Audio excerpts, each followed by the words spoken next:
I never told my daughter about the patent royalties Dorothy had arranged before she died. I never mentioned the cottage on Prince Edward Island either, the one she'd bought with her parents' inheritance 23 years ago. Quietly, in her own name, without saying a word to anyone. I found out about both of them 3 days after her funeral, when I opened the envelope she'd left, hidden inside the cover of her favorite book on the study shelf. By that point, my daughter and her husband had already been sitting in my living room twice, a real estate agent's business card on my kitchen table, and a stack of retirement residence brochures fanned out on the coffee table like a hand of cards they were very confident about playing. Dorothy died on a Wednesday in late October. She was 67. We had planned to retire properly the following spring, to slow down, travel the maritime provinces, finally spend a full summer on the island, instead of just 2 weeks in August. Instead, I got 6 weeks from diagnosis to a hospital bed, to a grave in the churchyard, 3 blocks from the house where we had lived for 31 years. 6 weeks. I kept expecting more time. There was never more time. My daughter Jennifer called the morning after the service. She and her husband Kevin lived 40 minutes away in a newer subdivision in Canada. She said she was worried about me. She said the house was too large for one person. She said Kevin had done some research and the market in our neighborhood was, in her words, extraordinarily strong right now. I told her I appreciated the concern and that I needed a few days to breathe. She said, of course, take all the time you need. She called again the following morning. That afternoon, she and Kevin arrived with a woman named Pauline, who introduced herself as a real estate specialist and shook my hand with the practiced warmth of someone who had shaken a great many grieving hands. Kevin did most of the talking. He was a financial planner by profession and wore that fact the way some men wear an expensive watch, always visible, always relevant. He sat forward on the edge of the couch with a folder on his knee and explained to me, as one might explain something to a child, that a 4-bedroom detached in our part of Ottawa was currently listing between 1.8 and 2.2 million, depending on condition and timing, that the carrying costs on such a property for a single retired person represented a significant and unnecessary drain on capital, and that there were several very well-regarded retirement communities in the West End offering full care packages that would give everyone peace of mind. He said everyone meaning, I understood, himself and Jennifer. Pauline nodded at everything Kevin said. She added that she could have the house listed within the week if we moved quickly, that spring inventory would flood the market and reduce our leverage, and that a man in my position, she paused meaningfully on those words, would benefit from liquidity. I was 69 years old. I had spent 35 years as a structural engineer. I had designed bridges. I was not confused about what liquidity meant. I told them I would think about it. Jennifer stayed behind after Kevin and Pauline left. She sat across from me at the kitchen table where Dorothy and I had eaten 30 years of breakfasts, and she looked at her hands and said, Dad, we're not trying to rush you. We just want what's best. I said I knew that. She said the house held a lot of memories and she understood that was hard. I said yes. She said Kevin had a contact at a care facility in Nepean that had a 2-month waiting list, and she'd already put my name on it informally, just to hold a spot, just in case. I looked at her for a long moment. She looked back at me with an expression I recognized. Not unkindness exactly, but a kind of careful, managed concern. The way you look at a problem you are in the process of solving. I went to Dorothy's study after Jennifer left. It smelled like her still. Cedar and old paper and the particular warmth of a room where someone has spent a great deal of happy time. The walls were lined floor to ceiling with books. She had been a research scientist with the National Research Council for 28 years, specializing in materials engineering. When she retired 4 years ago, her work on thermal barrier coatings for aerospace components had been licensed to 3 manufacturing firms in Canada and 1 in Germany. I knew this in the way that spouses know the broad outlines of each other's professional lives. I had not known the details. I had not known the numbers. I found the envelope inside the front cover of a well-worn copy of Anne of Green Gables, which struck me as exactly the kind of place Dorothy would choose. She had a particular affection for understated jokes. Inside the envelope was a letter in her handwriting. a property deed registered in her name alone, and a printed summary from the NRC licensing office detailing annual royalty payments on her patents. There was also a phone number for a lawyer in Charlottetown, Prince Edward Island, a man named Patrick Gallant, with a note underneath that said, "He's expecting your call. I've explained everything." I sat in her chair and read the letter twice. Then a third time. "My darling Harold," she had written, "if you're reading this, then things have gone as I suspected they might, and Jennifer has already started making plans for your future without consulting you about what you actually want. I know our daughter. I love her very much, and I believe she loves us. But I also know that Kevin has her ear completely, and Kevin has always seen our assets as a family resource he has a claim on. So here is what I've arranged. The cottage on PEI is yours. Paid off entirely. No mortgage, no liens, registered in my name and transferring to you on my death as per the deed of transfer Patrick has on file. The royalties from the NRC licensing agreements will continue for the duration of the patent terms, which run between 11 and 17 more years. Patrick has the current figures. Read them carefully. You do not need to sell anything, Harold. You do not need to move anywhere. And if Jennifer and Kevin push, and they will push, call Patrick before you do anything at all. He knows what to do. I called Patrick Gallant the next morning. He had a calm, unhurried voice, and the faint cadence of someone who had grown up speaking both official languages. He said Dorothy had come to see him 2 years earlier, that she had been meticulous and thorough, that she had anticipated most of what was likely to happen. When he told me the current annual royalty figure, I had to ask him to repeat it. $320,000 per year, deposited quarterly, directly into an account Dorothy had established in both our names. She had been quietly protecting me for 2 years before she knew she was sick, and then gone on protecting me afterward. I sat with that for a long time. The following Monday, Jennifer and Kevin came back. This time they brought Kevin's colleague, a man named Darnell who specialized in estate planning and brought the quiet authority of someone accustomed to rooms where large sums of money were being redistributed. Darnell laid out a document on my kitchen table and explained that it was a limited power of attorney, restricted to the management and sale of the family property, that it was a routine instrument in situations like mine, that it simply allowed Kevin to act on my behalf during what was admittedly a stressful and cognitively demanding time. He said cognitively demanding with his eyes resting on me in a way that was not quite an accusation and was not quite nothing. I said I would need to review it with my own lawyer first. Kevin said that was completely reasonable, but that delays in the current market could cost us significant money, that the window for peak pricing was genuinely narrow, and that the longer the house sat vacant and unmanaged, the greater the maintenance risk. Jennifer touched his arm but did not contradict him. She looked at me and said, "Dad, we just want to help you. We've been doing all this research, so you don't have to. You shouldn't have to worry about any of this." I thought about the last letter Dorothy had written me. I thought about 31 years of breakfasts at this table. I said I appreciated everything they were doing, and I would be in touch within the week. That night I called Patrick again and told him how things were progressing. He said Dorothy had predicted the timeline almost exactly. 2 days later, my grandson Lucas came to visit on his own. He was 19 and in his second year at Carleton studying business, which was what Kevin had insisted on and which Lucas pursued with the cheerful blankness of someone marking time until something better appeared. He looked like Dorothy around the eyes. He had her way of going quiet before saying something that mattered.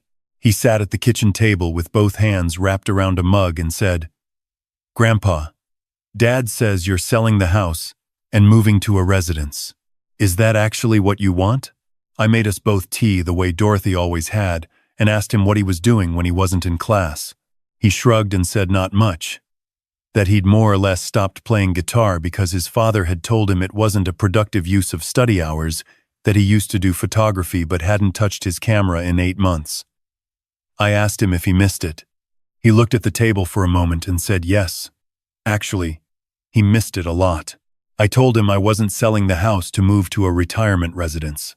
I told him I was going to Prince Edward Island, that Dorothy had left me a cottage there, that I was going to live by the water and figure out what the next chapter looked like, and that I could use someone with me for the first little while if he was interested. I told him I'd pay him properly, and that he'd have more time than he knew what to do with, and that he could bring his camera. He looked at me the way people look when something they'd given up on reappears unexpectedly. He said, "What would I tell Dad?" I said that was between him and his father. But I said if it would help, I would handle the conversation. When I told Kevin that Lucas would be coming with me to PEI, the temperature in the room dropped approximately 10 degrees. Kevin said Lucas had academic responsibilities. He said the boy was at a critical stage. He said I had no right to interfere with his son's education. I said I was his grandfather, and I had invited him on a trip, and that Lucas was 19 years old and capable of making his own choices. Kevin said this was exactly the kind of impulsive, irrational behavior that demonstrated the need for some structured support in managing my affairs. Jennifer sat very still and said nothing. The following week, they arrived at 8:30 inches the morning with Dr. Renata Figueroa, a geriatric specialist from a clinic in Gloucester. Kevin introduced her with great care, saying this was not about doubting me, that it was simply a precaution, that a brief cognitive assessment would give everyone confidence that I was making decisions from a position of full capacity, and that surely I had nothing to hide. I looked at Dr. Figueroa. I said, "Did my son-in-law tell you I had dementia?" She shifted slightly. She said she had been asked to conduct a standard assessment given my age and recent bereavement. I said I did not consent to any assessment, and I would appreciate it if she left my home. She looked at Kevin. Kevin looked at me. I thanked her for her time and held the front door open. She left. Kevin stayed. He said, "Harold, this is getting out of hand." He said I was being stubborn and irrational, and that my behavior was going to affect not just me but this entire family. He said Dorothy would have wanted me to be safe. I said that Dorothy, in fact, had expressed her wishes quite clearly in writing and that they had nothing to do with a retirement residence in Nepean. He said he didn't know what that meant. I said I knew he didn't. Jennifer was crying quietly. I felt the pull of that, the old instinct to fix it, to reassure, to smooth things over. I thought about the letter. I thought about Dorothy at her desk 2 years before the headache started, quietly arranging things so that I would not have to fight these battles alone. I thought about how well she had known both of them. I said I had made a decision and I wanted to tell them together. I said I had thought carefully about what they'd been saying, that managing this house alone was a significant undertaking, that Kevin was right about the carrying costs, and that I did not want to spend my remaining years as a burden to anyone. I said I had decided to give the house to Jennifer and Kevin as an early inheritance. Not sell it. Give it. Their names on the deed. Their property. Entirely. And without conditions. Jennifer stopped crying. Kevin went very still. He said, "What?" I said I had spoken with my lawyer. That the paperwork was already prepared. That the property transfer could be completed within the week. I said they were welcome to live in it, rent it, sell it, whatever they wished. I said it was a gift, freely given, with no strings attached. Darnell was back the next afternoon with the transfer documents. Kevin read them 3 times. He looked for the trap in the language and found no trap, because there was no trap in the language. The house was being transferred to them outright, a clean and unconditional title transfer. Exactly as I had described. Jennifer asked me twice where I would live. I said I had Dorothy's life insurance, that it was sufficient for my needs, that she should not worry about me. Kevin asked about furniture and contents. I said they were welcome to everything I left behind. They signed. Kevin actually shook my hand.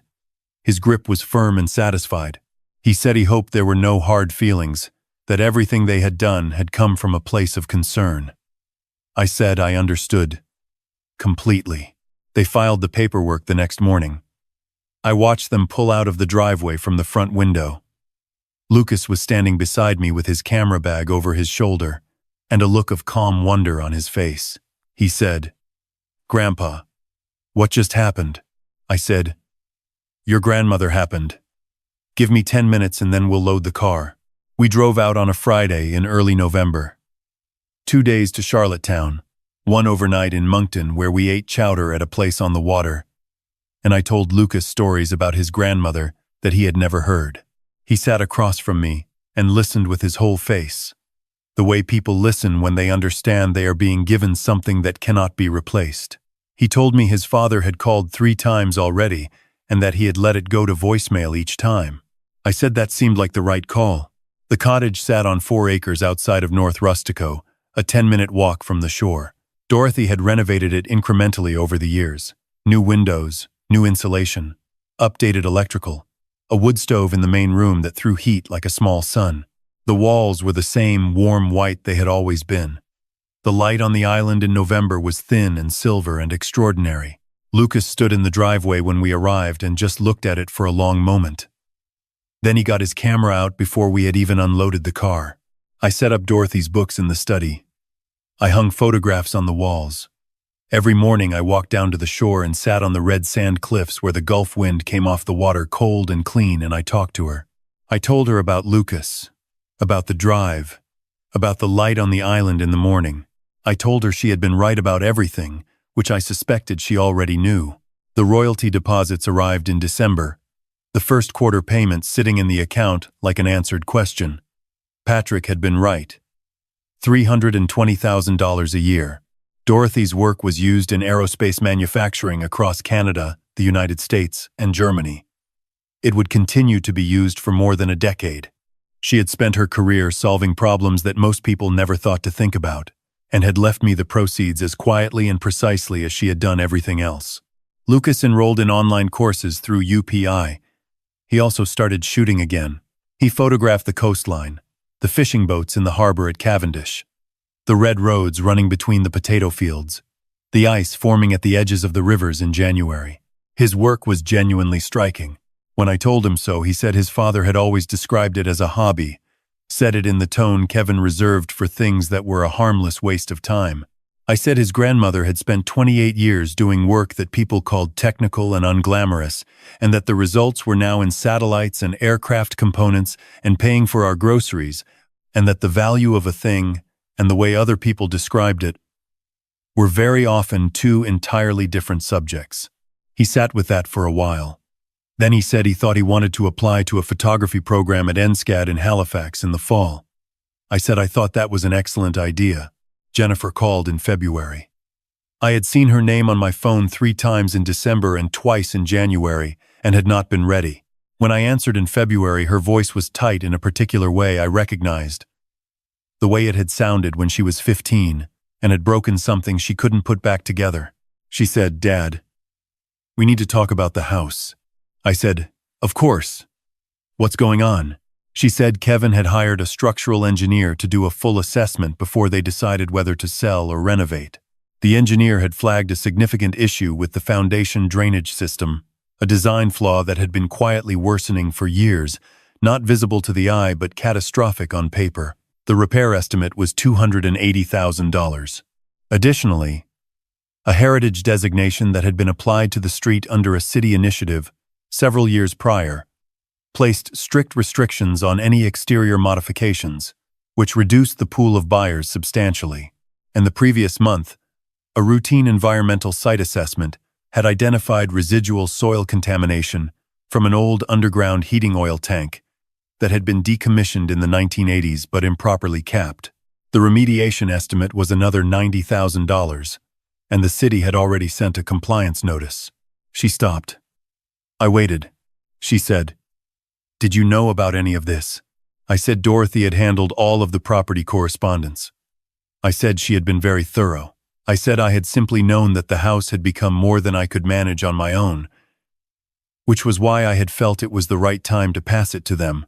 Jennifer was quiet for a long moment. Then she said, "Kevin thinks you did this on purpose." I said I was sorry to hear that. I said everything had been transferred legally, in good faith, that Kevin's own lawyer had reviewed the documents before signing, and that I had not concealed or misrepresented a single thing. I said if they had questions about the property's condition, they were welcome to consult the city records, all of which were public. I said I hoped things resolved themselves smoothly. She hung up before I could say anything else. Kevin called twice in March. I answered the first time. He said words that I will not repeat here, in a tone that made my jaw tighten. And when he had finished, I said, "Kevin, I encourage you to speak with a lawyer." He said he had already spoken with a lawyer. I said, "Then you know where things stand." He said he would take me to court. I said he was welcome to try. He called back 4 days later. I did not answer. Through Lucas, over the months that followed, I gathered what had happened.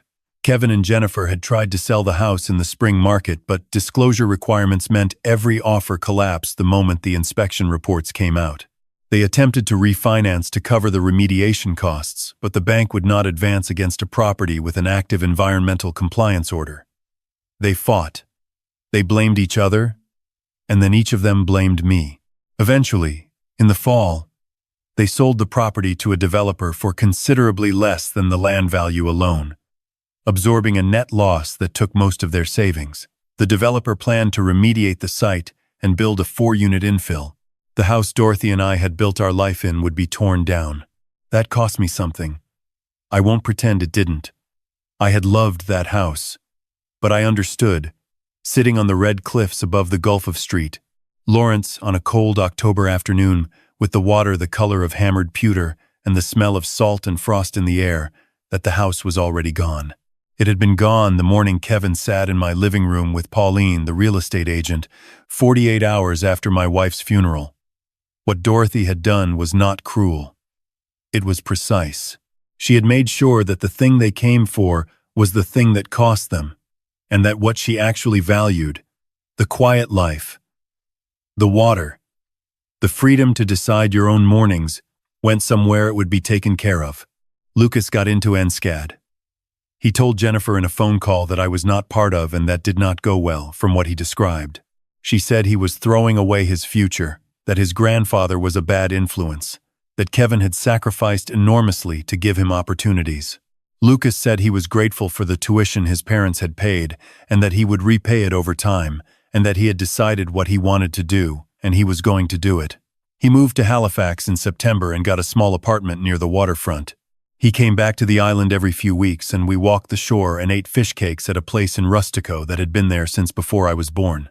Jennifer called again in November, a year after Dorothy had died. Her voice had changed. The tightness was gone.